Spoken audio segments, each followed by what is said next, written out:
Go. Go. Woo!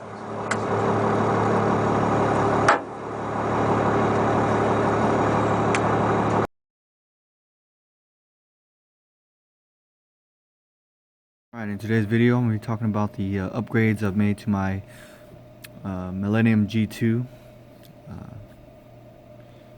So, first thing, make sure it's clear. Nothing in there, guys. Okay? Alright, so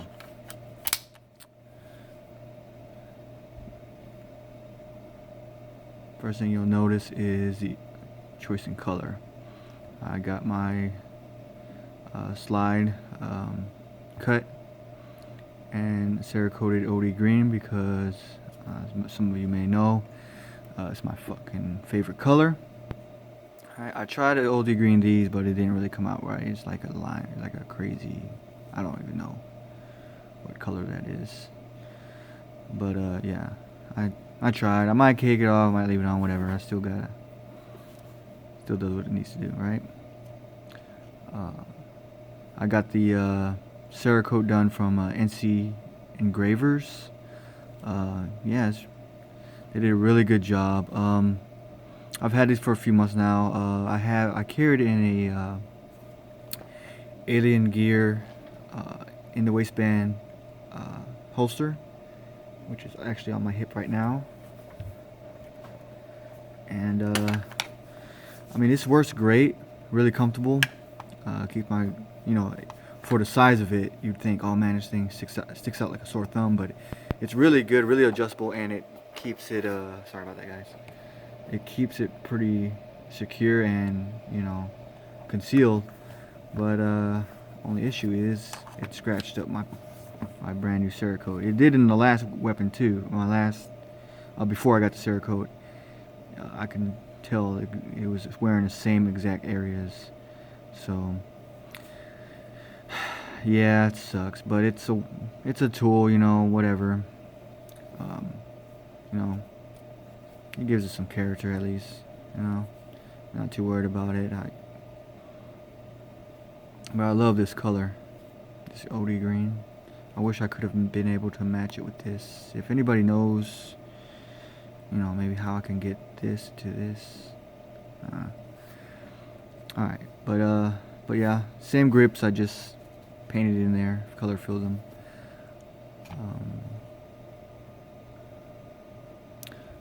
Went back to a stock front sight because I originally had a Lakeline LLC night sight front sight in there. Kept losing them. Yeah, I lost it during a match. That was awesome. Really sucked, but luckily I had this one on hand, so my stock one, so I just threw it in there.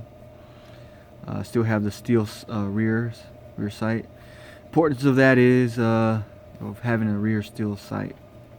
I used to watch old Clint Smith videos from Thunder Ranch, and his whole thing is being able to rack slide on your holster if you ever have one-handed. So that's why I opted for these metal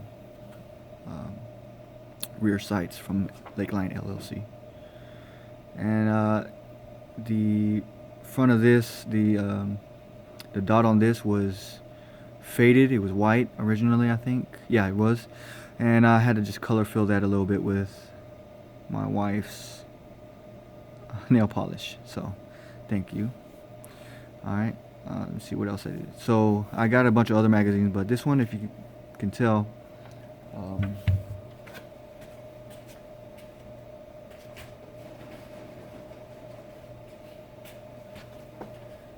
I got a Dremel, cut it down, so that's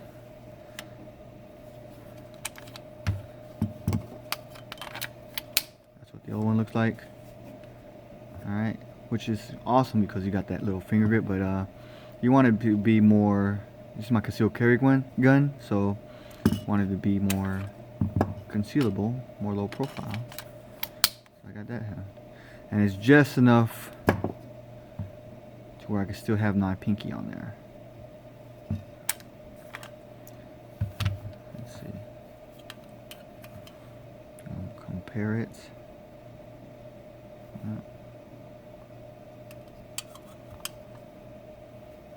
See?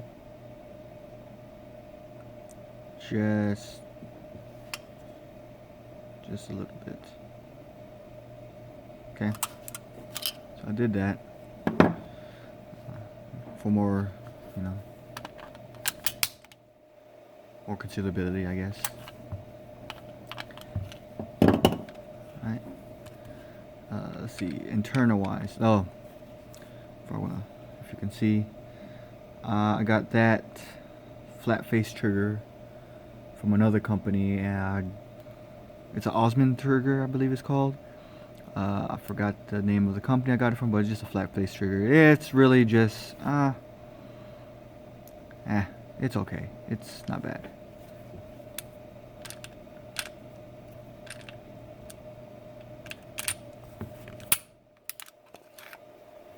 Alright.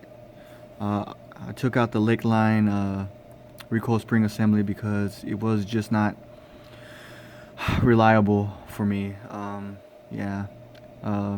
Last round hold open, a lot of times it wouldn't do that.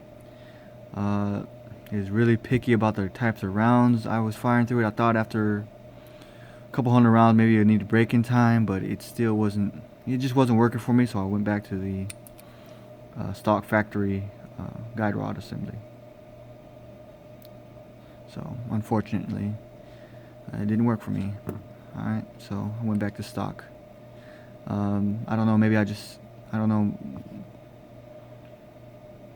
I switched, that's the only thing I changed, and it made this gun shoot a whole bunch better. So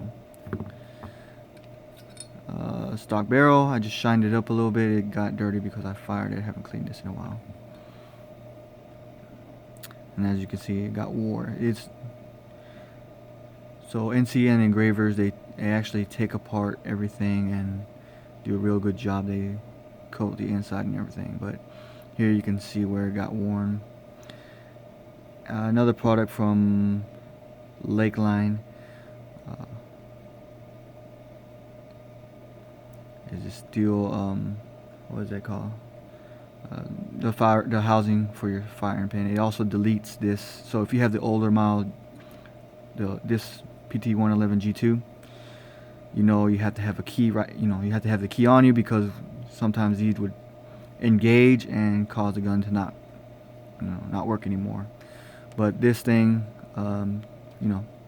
gets rid of that whole little stupid system. The new models, the G2s and G2Cs, you don't have that issue. So that's great, and I think it worked out the trigger pretty good too. I think it helped with the trigger a little bit too. It's not as gritty. I've even seen some tutorials where they took this out, cleaned it out, and the original, and it was like a plastic piece. They'd take it out, clean it up, and their gun would, their trigger would be a lot better. There's the inside. It looks pretty badass. It works good. No real issues other than the old spring does. You would think that stainless steel recoil spring would have worked better, but not for me. So, not saying it's a bad, it's just didn't work for me.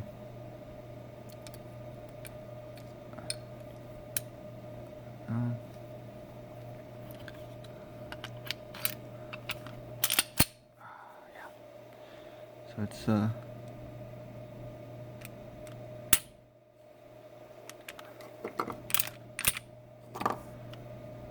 is that trigger pull? Boom. Alright. There's my update to my Millennium G2 PT111.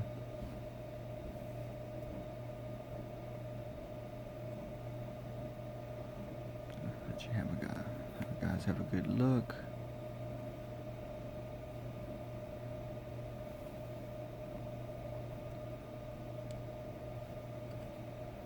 Don't worry, it's clear still. Oh, and I also kind of did an undercut on this too. See that? A little. Get you even higher on the grip. I don't know. Yeah, I can't leave well enough alone. I know. A lot of guys might hate it, but hey, it's my gun. I can do whatever I want with it. Nice.